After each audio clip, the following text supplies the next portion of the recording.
Hi, everyone. Welcome to the Give Back Show. There's so much good going on in fantasy football. The purpose of this show is to try to shine the light on charity leagues and charity events, and in the process, hoping to encourage more others to be able to participate and contribute. Each week, we'll learn more about the person behind the charity league or charity event, what led them to the charity, and how more people can get connected. Our show tonight spotlights such a person and charity league. Tonight's special guest is Daniel O'Connell, a contributor at Optimus Fantasy and the organizer of the True Blue NFL Charity Bowl. So, hi, Daniel. Welcome to Give Back Show. Rick, thanks for having me on, mate. I really appreciate you reaching out to me and inviting me on for this. So looking forward to it. Oh, I've been looking forward to this. First of all, you're my first guest from Australia, and so I appreciate you, going through all the time zone challenges to make yourself available for the live show. And also, since I've had a number of folks from other parts of the world, it's a great reminder that fantasy football is global, and it also helps connect all people across the globe, and in the process, maybe making the world maybe a little bit smaller. So really do appreciate you and appreciate what you're doing. First of all, I'd like to have people in the audience get a chance to get to know you a little bit better.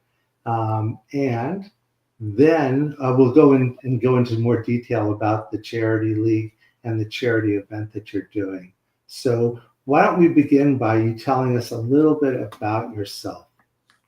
So honestly, I know a lot of people probably say this as well, but there's not a lot to tell. I basically live my life around sports and NFL especially. So it's always good to be a part of, obviously, the fantasy community as well. So a lot of my time spent just playing fantasy football, talking NFL with all my mates and that sort of thing. So outside of work, it's just, a lot of that sort of sports related stuff for myself. Great. Now, of course, we do at least know you're from Australia. Where in Australia are you from? So I am currently in Canberra, which, for those that don't know, is the capital of Australia. Not that if you've ever been here, you would actually know that too often because it's so small. But I am actually in the process of moving back to my hometown of Brisbane in the next couple of weeks. So I'm excited for that. So the timing of this show couldn't be any better, actually, because my life's about to get a little bit hectic for a few weeks now. Well, and I know, especially moving, what it does, to, the family as well as to yourself. So appreciate the timing of this as well. One of the things I'm kind of curious about, though, is what team do you root for in the NFL? So I am a massive Green Bay Packers fan, have been since I was 10 years old.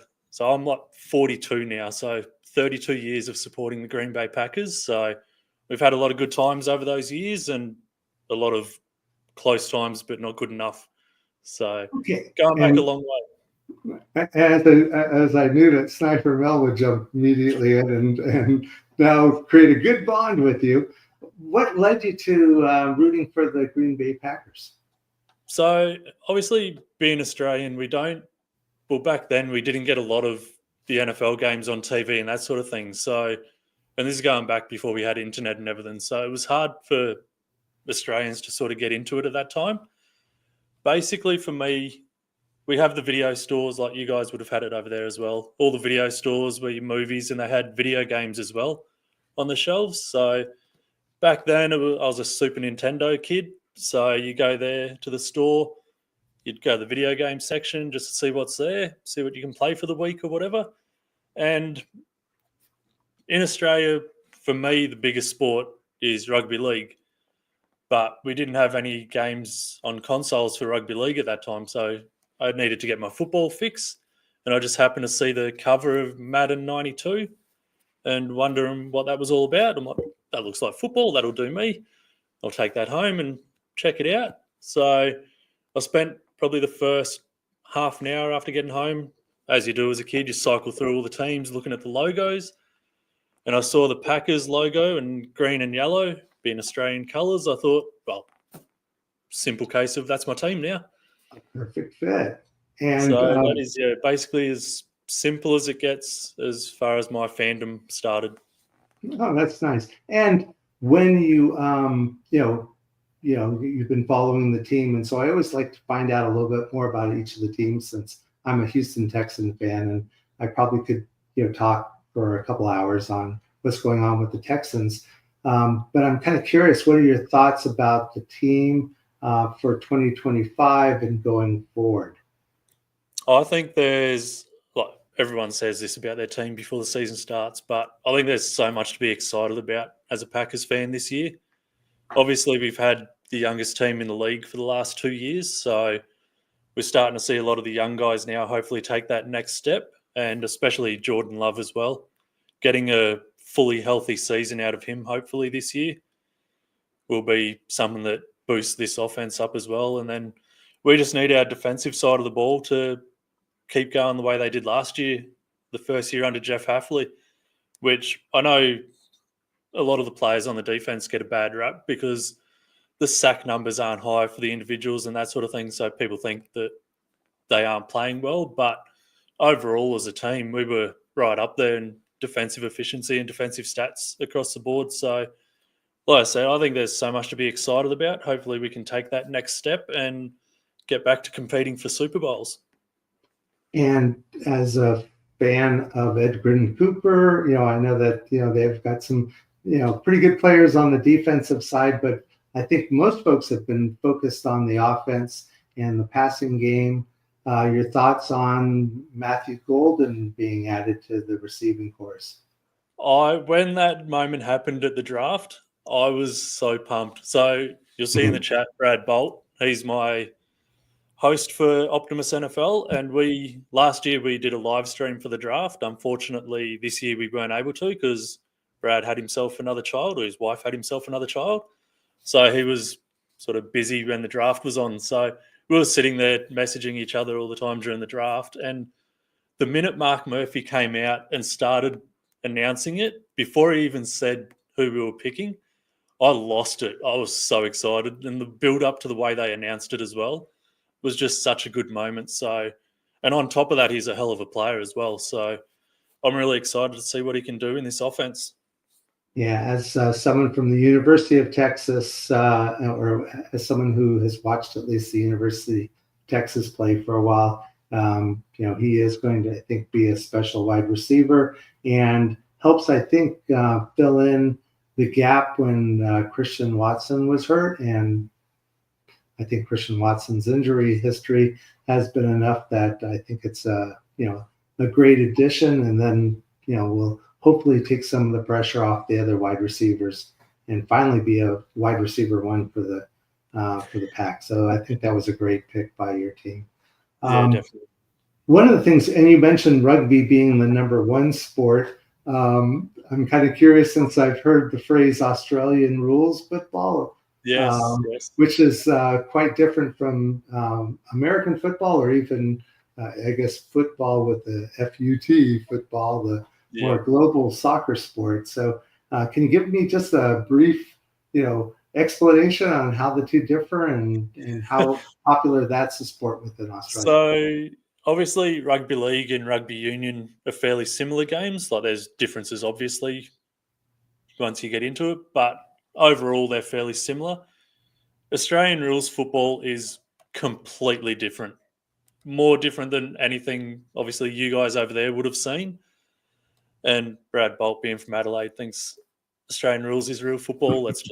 I'm an Aussie rules fan, so I can't argue too much with that. But rugby league's still number one. But yeah, it's just there's so much going on the field at one time in AFL Australian rules that you can't, like watching it on TV, you can't sort of grasp just how much goes on behind the play and that sort of thing. So yeah, the ball's in the air a lot of the time. It's coming from everywhere. It's one of those games that's actually pretty hard to describe until you're actually watching it and describing it to someone. But it's so much fun to play it, to watch it, be there live as well is a good atmosphere. So definitely a massive fan of Aussie rules and rugby league. So they're the two sports for me over here. I've seen it a couple times on late night ESPN, and a couple things that sticks out in my memory. First of all, it looks like they have multiple goal poles or goal posts that only run vertically. And then second of all, it seems like the referees look like they're wearing lab coats. And three, I always like that when something good, and I don't really understand the scoring, and so I need to take like Aussie Rules Football 101. But it seems like when something good happens, they show a close-up of the referee running up, and he does something like this. Is that a goal or a score? That's a goal. So they give the go-ahead that it's all good from their angle. And then, so like you said, you've got the multiple posts. So you've got 2 in the middle and then 2 on the outside as well. So your 2 in the middle are what you're aiming for. They're your goals. And you get 6 points if it goes in the middle of those 2. Nice. Okay. And then you get rewarded for missing the middle in AFL as well. So the 2 on the outside, if you get it between those ones, you get 1 point. So it's a behind. So if you happen to miss the main goals, then you still get a point unless it completely misses everything, which happens sometimes as well. Well, and that's, again, something I'm going to, look for more. And because it looked like a lot of fun, looked like a lot of fast, big guys hitting each other, which is always fun. And again, it's fun to be able to watch different sports from different parts of the world and there's a lot of enthusiasm, obviously, that, within Australia. I think you might have touched on it, but what kind of, what got you into football or watching football? So American football. American football was, like I said, just playing the Madden 92 video game. And then, just loving video games as a kid growing up and just playing that. And then I enjoyed it after I chose my team. I enjoyed getting my head around the gameplay because I had no idea what was going on at the start. But then, I was hooked. There was just something about it that I loved. Even way back then as a 10-year-old, I loved it. So it was easy to get hooked on it, that's for sure. Well, and then what got you into fantasy football and especially the content side of fantasy football? So it's a funny thing. I was always reading articles on ESPN, and then you'd see like your Matthew Berry fantasy articles and that sort of thing. And I'd find myself reading that a lot, but I never played fantasy football for American sports. I played it for Australian sports here. We have our versions of fantasy football here. Nice. So I was playing that, but I never played the NFL fantasy. I think in my mind at that time, it was just something that was going to be so overwhelming. I'm like, I don't think I'd do this. I just too much going on. It's just too overwhelming knowing everything that's going on. And then I'd read the articles nonstop. I'm like, why am I reading the articles and I'm not playing? So then I was like, okay, let's start playing then. And just jumped on Sleeper. I jumped on, obviously, ESPN first and NFL Fantasy, NFL.com site first. And then found Sleeper and found some leagues on that with just random people. And then you make friends along the way and become good friends with a lot of the fantasy people there as well. So, it's one of those things where you just follow the NFL as much as we do. It just seems like a natural progression to obviously start doing NFL fantasy as well. And one of the questions I have for people outside the U.S. is what special challenges or, how are you able to follow teams? Do they have networks that broadcast the games or are you watching off the internet? So we get all the standard networks over here as well. So we can watch it on ESPN. We've got NFL Network as well here. So it's easy for us to keep track of everything and watch everything here, other than the obvious time differences, which creates a challenge of an early morning. But that's why us Aussies over here always say we're about as committed as you can find an NFL fan to be, because those early times, the 1 p.m. games over there, we're up at 3 in the morning, 4 in the morning here watching those on a Monday morning. That is committed. As well. So we're up before work watching that on a Monday morning. So come Monday night, Tuesdays, we're a little bit tired, but wouldn't have it any other way. Well, we would, but we would Well, still be out I watching no matter what. I applaud y'all on being, that committed to watching football. I see Vince Mapstone in the chat, and I guess I'm also wanting just in general to compliment, the effort to get a Scott Fish Bowl Yes. draft in Australia. I know how much work goes into coordinating a league here in the States, or a draft here in the States. So to start up for the first time a brand new activity or event in Australia is such a huge accomplishment, and so kudos to Vince. And are you going to be drafting in the Scott Fish Bowl out there in Australia live? I would not be missing the live draft for the world. We've been talking about this for a little while and seeing how we can get something organised, and Vince went above and beyond to do it. So he's the man that got it done, and we're all grateful for him over here. So it's going to be good fun. And yeah, I'm definitely going to be there drafting live. Great. I've had a chance to do a couple of live drafts, and it's such a great experience. And for those who are with some chance of getting to do it in the future, I highly recommend it. You not only get the fun of the draft, which is a lot of fun, but there's so many other things to do at the draft. You have live or silent auctions and raffles, and there's, more importantly, there's the chance to meet with and just engage with people who all share your love of fantasy football. Can't think of a more a better use of a couple of hours, and so highly encourage that. And again, kudos to Vince for getting that to happen, especially for a first-time event. So, and great news to hear about that. So, how many leagues are you currently in, Daniel? And if you don't want to say, because someone might get wind. And... No. So charity leagues, I would likely be in about 5 this year, I'd imagine. That's normally what I usually get to. And then dynasty leagues and redraft leagues will be in excess of 20 again. Nice. Yeah, nice.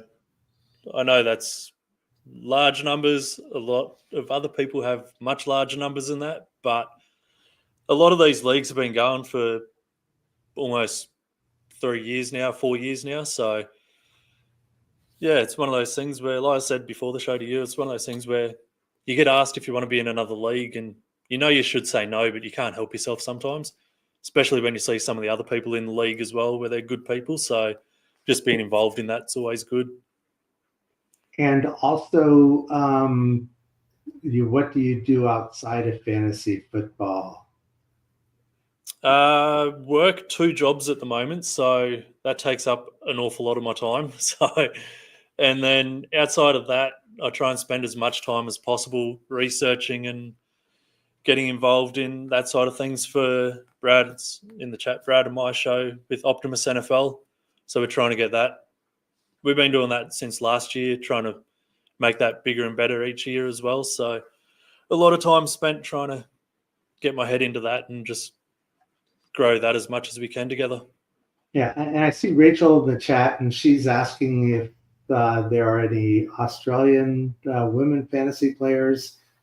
She's trying to encourage them to reach out to her and to her Unwind group.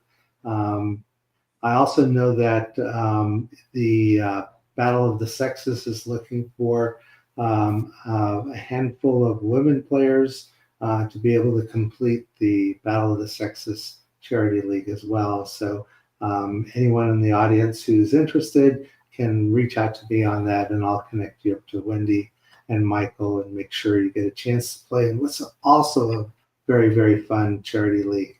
But speaking of charity leagues, that's really what the purpose of this show is all about. And you're running one that sounds super cool. So I wanted you to give us kind of like a brief introduction to what the True Blue NFL Charity Cup is. So basically, it's like all your other sort of charity leagues and that sort of thing. It was one of those things where, being in Australia, we saw everyone else, US, UK, the JTT Cup as well, which is another amazing one. We saw all that, and everyone wants to be involved in those. We didn't have anything for Australian charities at that time. We did a few years back, but the guy that was running it had to disband it, just had too much going on and wasn't able to continue it. So there was a couple of years where there was just no charity leagues for Australian charities. And I thought, so I'm going into the third year of doing it now. So I thought someone needs to step up and do something for the Australian side of things as well. And I thought, at that point in time, who better than me? I thought of it, I may as well put my hand up and see what I can get going. And yeah, it just went from there. Decided on the name True Blue because it's just a saying over here, you're True Blue Aussie. So I thought, suits the name, suits the league, so what better name than that?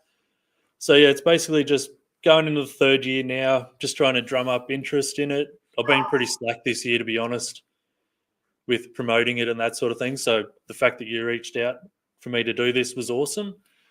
Like I said, with everything going on this year, the move and work and that sort of thing, it's just been on the back burner a little bit. But hopefully over the next month or so, I can pump the numbers up and get donations come through and, yeah, get as many people involved as possible.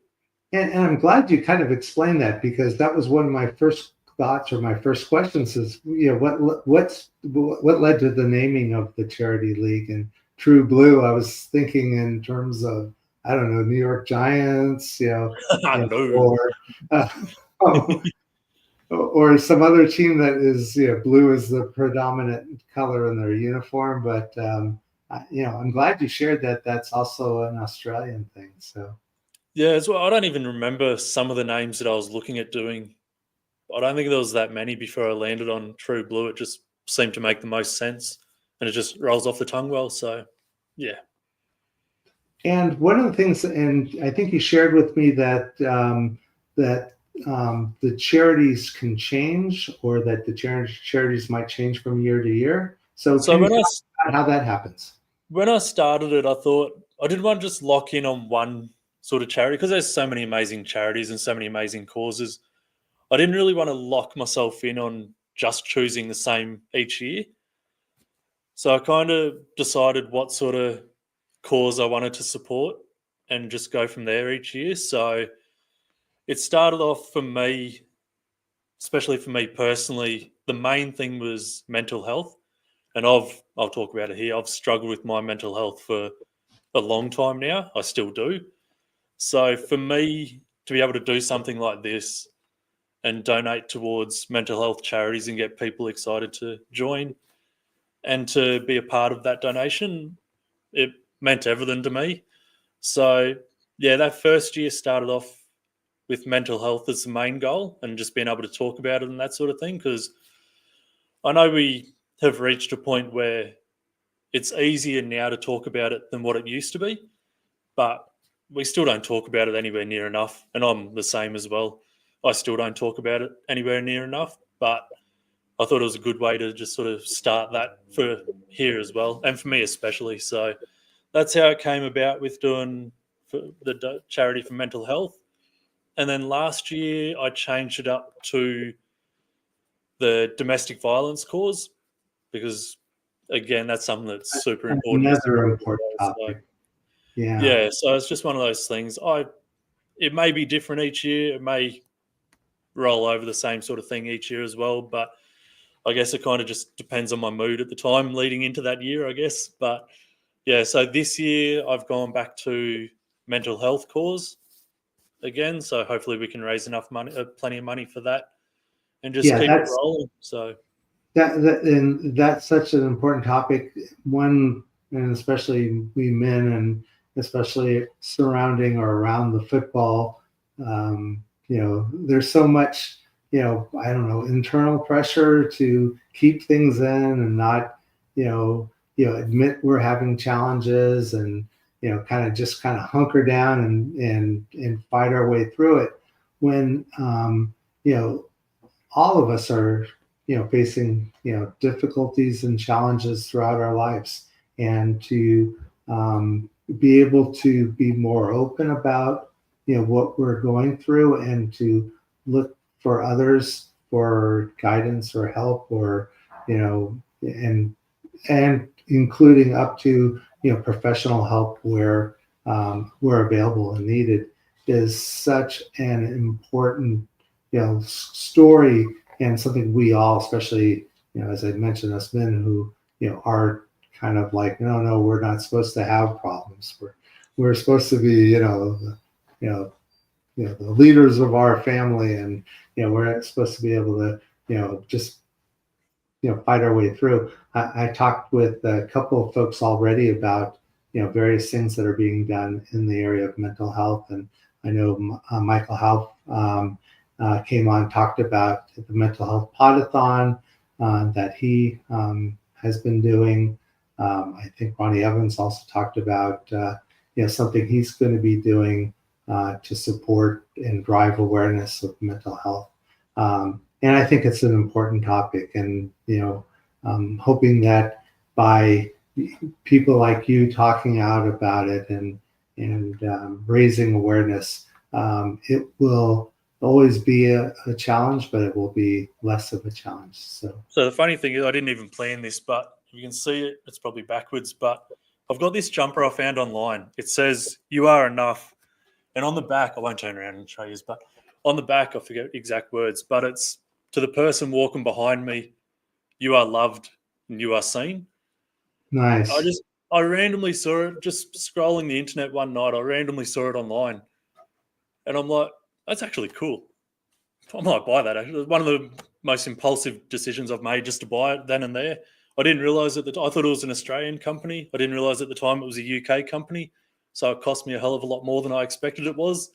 But I was like, yeah, well, it's worth it. It's a nice jumper too, actually. So, but It, yeah, I didn't actually plan it. I just realized then that this you were you are. wearing it, So and yeah, it's such a great message too. And again, I think we all carry extra weight that um, we're not good enough, and really we do need to show each others and ourselves a lot more grace. That we are, able to do things, and we are enough. And so I love the shirt. I love especially the yeah. phrase. Like I said, I saw it and I connected with it. And I thought I had to get it, but like we're of that age where the generation when we were growing up, my dad especially, he was so steadfast on don't show anyone your problems.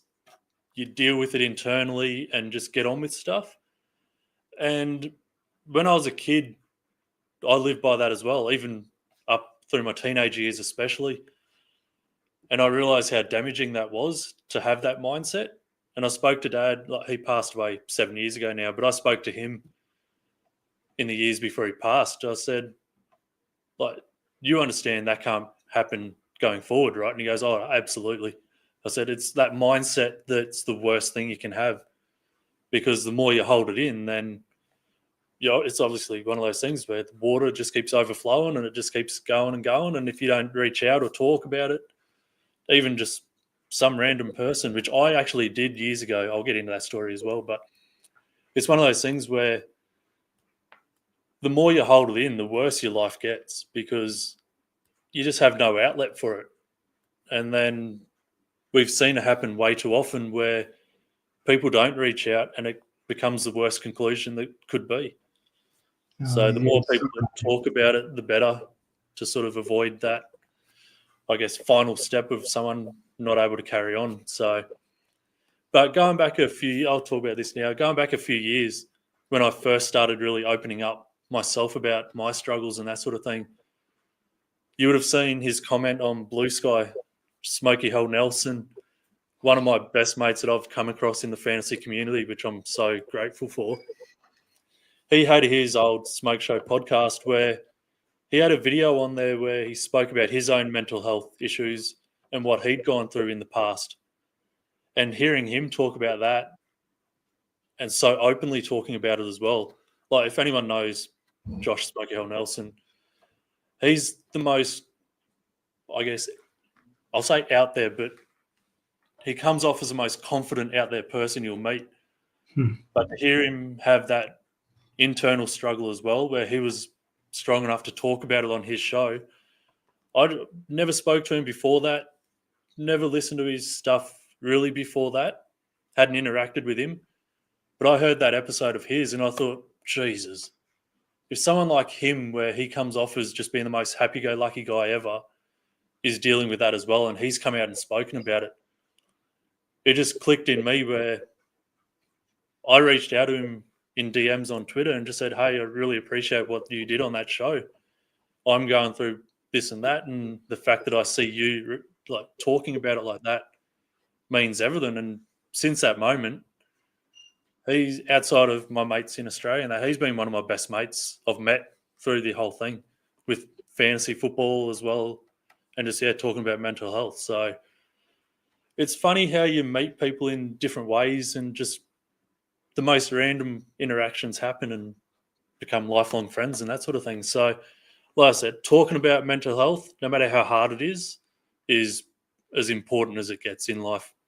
Oh, I agree. And again, we don't know the burdens others may bear. And so that, we oftentimes think people are perfect, and especially others, because we know we're struggling. But the fact that, so many of us can actually help others, and in the process, I think, help ourselves by, showing a little bit more grace and just a willingness to listen. I think that's a huge, huge thing that we can do for each other. I don't know if people can see it, but I'm usually hardest on myself, and so I have it's in Hebrew, it's I am forgiven, and it does remind me that while I'm struggling with something, and I ride bikes a lot, and so I tend to put it right where I could see it while I ride, because if I'm not riding particularly well that day, I'll beat myself up over it. And it was a good day. But so it's a constant reminder to me that I have to show myself grace. And days will be very up and down, but it's something that we all need to remember. And that's the hardest thing as well. Like, not being hard on yourself, for me especially, is one of the hardest things ever. Like, I'm always, so often I'm down on myself over the little things, and it just compounds daily and that sort of thing. So I've got people that I can reach out to and speak to and not let things overburden me, which is always good. So people need that in their life. And to be able to talk to people without being judged as well, that was the hardest thing for me growing up. I always felt judged. So to reach, like I said, I'm 42 now, so at some point you got to figure it out, you hope. But to not allow people to judge who you are as a person, you've got to be able to be happy with yourself before anyone else can be. True, very true.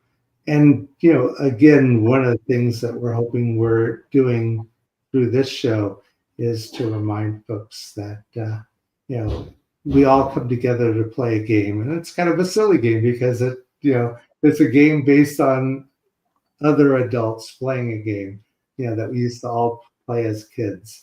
But in the process of us sharing this love of fantasy football or football in general, we can actually bond with each other and help raise everyone up in the process.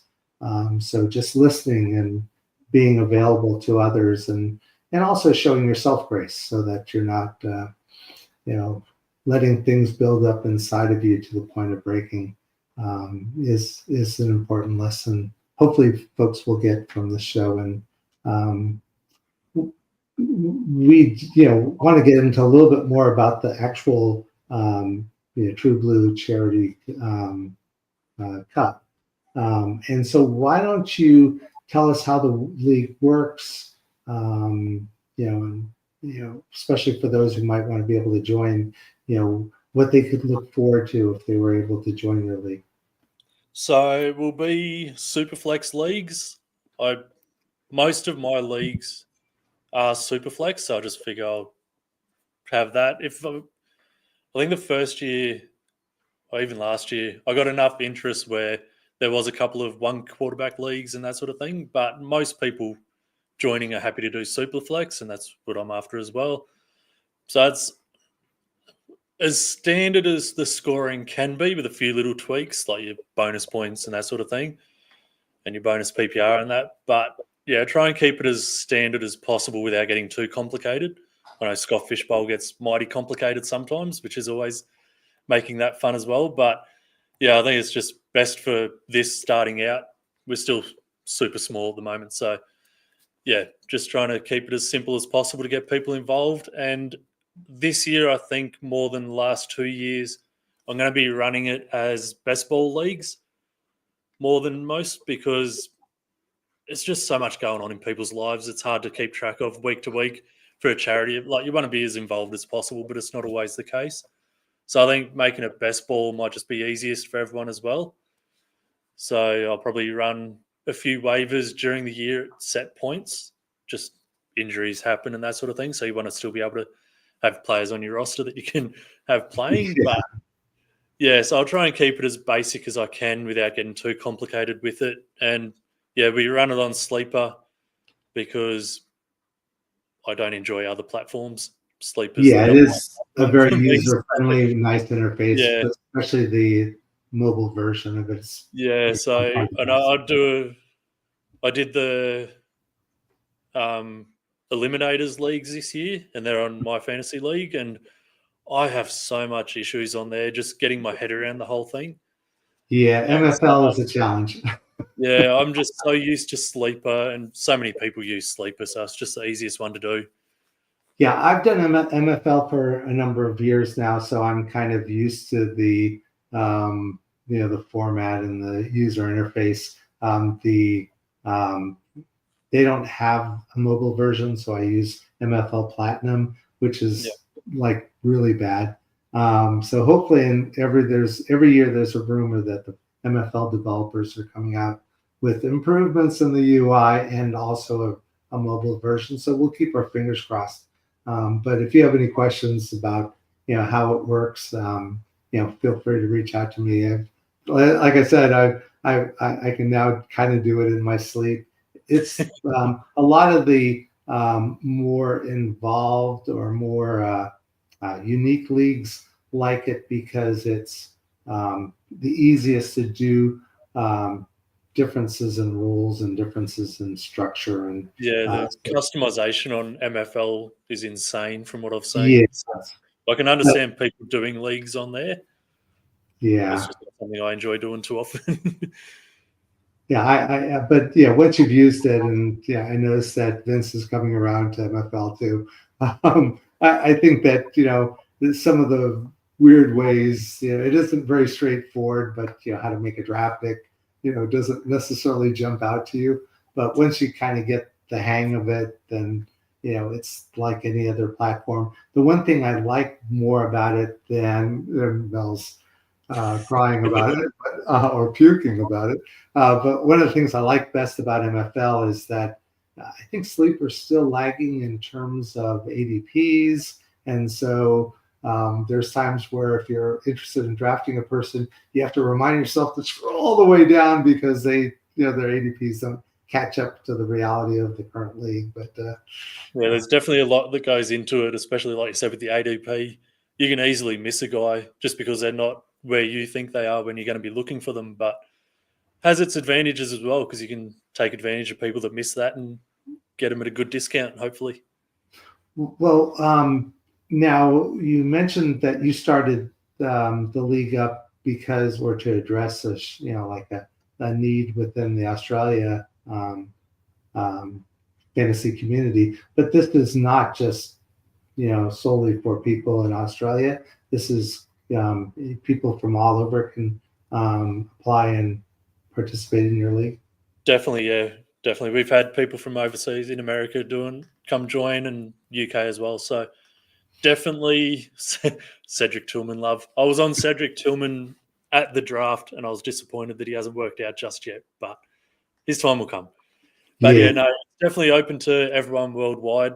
I think for me, I've made it so it wasn't, because when I did do it, it was 2 charities each year that I was donating to, and I was splitting it 50-50. So I've made it so it's donations through PayPal, and then once I've got all the leagues sorted, donated, then I divvy it up to each charity there, so it's 50-50. Otherwise, I've thought it would have been a case where some people or most people are donating to one charity and then the other one's sort of missing out. And I think I had grand ideas of how big I could make it, so I thought the 2 charities would get plenty of money donated. But Yeah. So yeah, so that's how many really people do play? there's a lot of double ups on people that are obsessed getting multiple leagues, which is always good.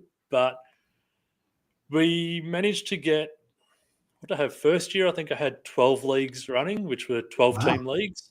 Wow. And then second year, I think there was 10. So I think that first year I kind of hit a bit of lightning in a bottle there with everyone excited about it. And then, so yeah, this year it's been a little bit harder to get off the ground because, like I said, I haven't been on top of it as much as I was the previous 2 years with everything going on in my life. So hopefully I can annoy people enough to come join, and this show would hopefully help as well. Oh, definitely. We'll definitely hope to be able to do that. You mentioned that it's pretty much best ball, and there's a few interesting tweaks to scoring that might be unique to your league. Do you want to tell us a little bit what those unique or twists I might wouldn't be? say unique to the league. It's just bonus points for tight ends, like tight end premium, and then just giving wide receivers and running backs an extra little points boost as well. And just your sort of standard, I guess, bonus points for big plays and that. So nothing too outlandish. No kickers in the league. Straight up super flex, probably with 2 running backs, 3 wide receivers, and 3 flex, I believe the roster's set up as.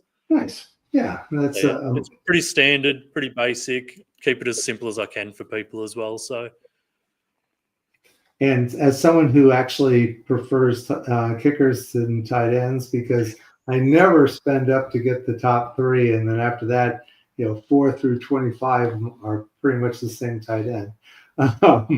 Whereas kickers can actually score, so at least mine do. But no, I understand, no tight end or no kicker interest that most people have. There's yeah. few of us that still like him. Yes, and Mel's now also agreeing with me that kickers, yes, but I always not have a go. I always have a go at Brad when he wants to do a league, and he goes, "No, we're definitely having kickers in there." I'm like, "Come on, man, why are we wasting a roster spot?" But then I'm like, you should just make it so the kickers scoring is so like outlandish that crazy things can happen with the kickers to make it exciting as well. Yeah, and this week, a lot of people are kind of laser focused on what Scott Fish is going to come up with for this year's Scott Fish Bowl and scoring, because every year he changes things up. A lot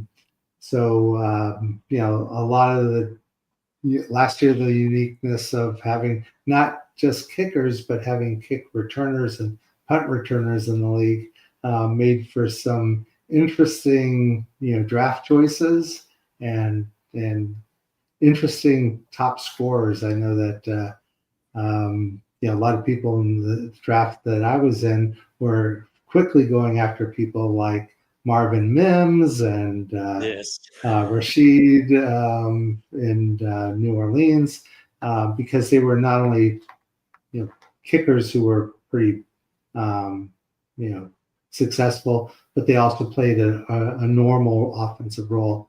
I instead may have drafted a kick returner in the very last pick. I think Baltimore's kick returner, who I don't even think ended up with the team, but I was able to get the kick returner from Dallas as a free agent after the first couple of weeks, and he went crazy. And I think, looking at just the total scoring, I think he was in the top 5 of total scoring among wide receivers, even though Turpin was the kick returner. And he played a little bit I think he may have been, some of the time he was wide receiver 3 for the Cowboys. But he was one of the top scorers. So it is kind of fun when there's a little bit Xavier. That's right, Xavier Gibson and Darius Davis were also popular draft picks. But it's going to be one of those things this year, especially. I'm going to have to put so much time and effort into the scoring settings of Scott Fish and how I want to draft, because doing it live is going to be a complete different experience than just taking your time and chilling out and seeing how the board falls. So the live draft this year for us Aussies is going to be pretty wild, I think. So looking forward to it.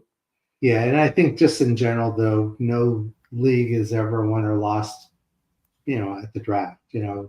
It's really the way you're able to grind through the season, hopefully avoiding injuries, but also when they inevitably hit, being able to find, that diamond in the rough through free agency. Now, again, you're playing best ball, so will you also have free agents during the course of the year? So, yeah, the way I'm going to do it at the moment, I think it'll be probably 3 times during the year where I'll do waivers. So the people that have injuries are able to cover them and hopefully fill their roster out with those players as well. So that's the issue sometimes with best ball. It's kind of difficult once your team gets too many injuries. You sort of lose interest and fall out of it then. So obviously I want people to be involved all through the year. So being best ball, we'll still have a few waivers run during the year. It's also important for folks in the league to remember it is for charity. And so, winning is important. We're all competitive and we'd like to be able to be the champion. But everybody that's participating is a winner, especially in charity leagues. And especially in this, the one that you're running this year, it sounds like it's a super fun league. So why don't we remind people how they're able to reach out to you to get more information and to possibly even join your league? Yeah, so I'm on Twitter mostly. I should be on Blue Sky more, but I just don't get over there often enough. But you see my Twitter username there. So just reach out. DMs are always open. Doesn't even have to be about fantasy football. If you just want to reach out, have a chat. My DMs are always open. So yeah, jump in there, find out more about the league and how you can be involved if you like, and more than happy to have everyone come along. Great. And I think the league itself might have its own Twitter account. It does. I've started that up when I first started the league in the first year, and I'm pretty slack on there. I don't really pay much attention to that. It's just something that's in the background there. But yeah, I should actually promote that more as well. But that's just TrueBlue_NFL, I believe. So you'll see it in my profile on my main Twitter page as well. So yeah, Perfect. I don't post from there or anything. It's just there as a backup. And is there or will there be like a sign-up sheet that you'll be able I to don't get access currently. to? It's all done by me manually. Oh, okay. I should do a Google Docs sign-up sheet eventually at some point moving forward. But yeah, it's just I keep track of it as people want to join. They just reach out with their interests, and I keep track of it as well. So, and as many people that reach out to you, your hope is that you're able to put them in a league somewhere on your in the charity league, correct? absolutely, yeah, yep. So I will. That's 12-team leagues, but I did it last year as well, where the closer we got to the season, I bumped it down to 10-team leagues just to make sure we did fill a league there. So, yeah, I'm flexible with the numbers there. Starts out as 12-team leagues, and then we awesome. drop it down as we get closer. Well, hopefully folks that are watching this and have been able to hear and learn about not just the league itself, but the story behind the league and your own story will reach out to you, and hopefully you'll get not only back up to 12, but grow it even more, because again, everything that you do in this league is going to charities. So I can't think of a better way to enjoy fantasy football, but also helping give back. And so, please reach out to Daniel if you have any other questions, or, if you can also reach out to me, and I'll try to connect you up to Daniel so that, you're able to participate. And Daniel, I really do appreciate you coming on the show, especially knowing that this is, early your morning time. Doing this live is so much better, being able to respond to folks in the chat and Definitely.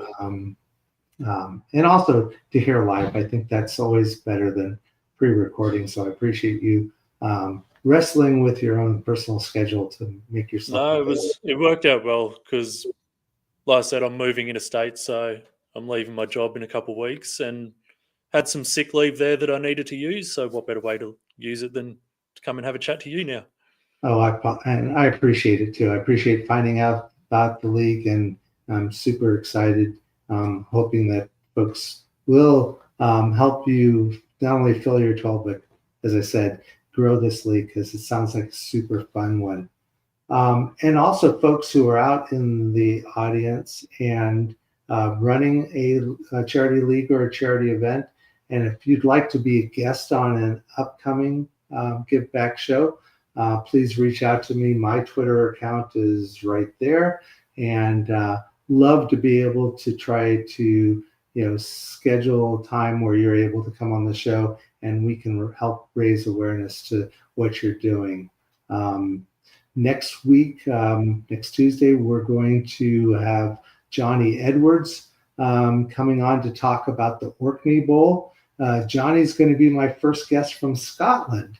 So we'll be continuing to show how global this sport is and how global fantasy community is. And hopefully, being able to learn more about what's going on in Scotland, it'll help the world seem a little bit closer. So I'm excited to talk with Johnny. And in the interim, appreciate y'all coming, watching, and joining in on the chat. Hopefully you'll, get a chance to remember to be good, to do good, and always look for a chance to give back. So thanks again, Daniel. Thank you so much, Rick. I really appreciate you reaching out and giving me this opportunity, and what you're doing as well with this show is awesome to see. So well done to you as well. You bet. Thanks again. Bye now.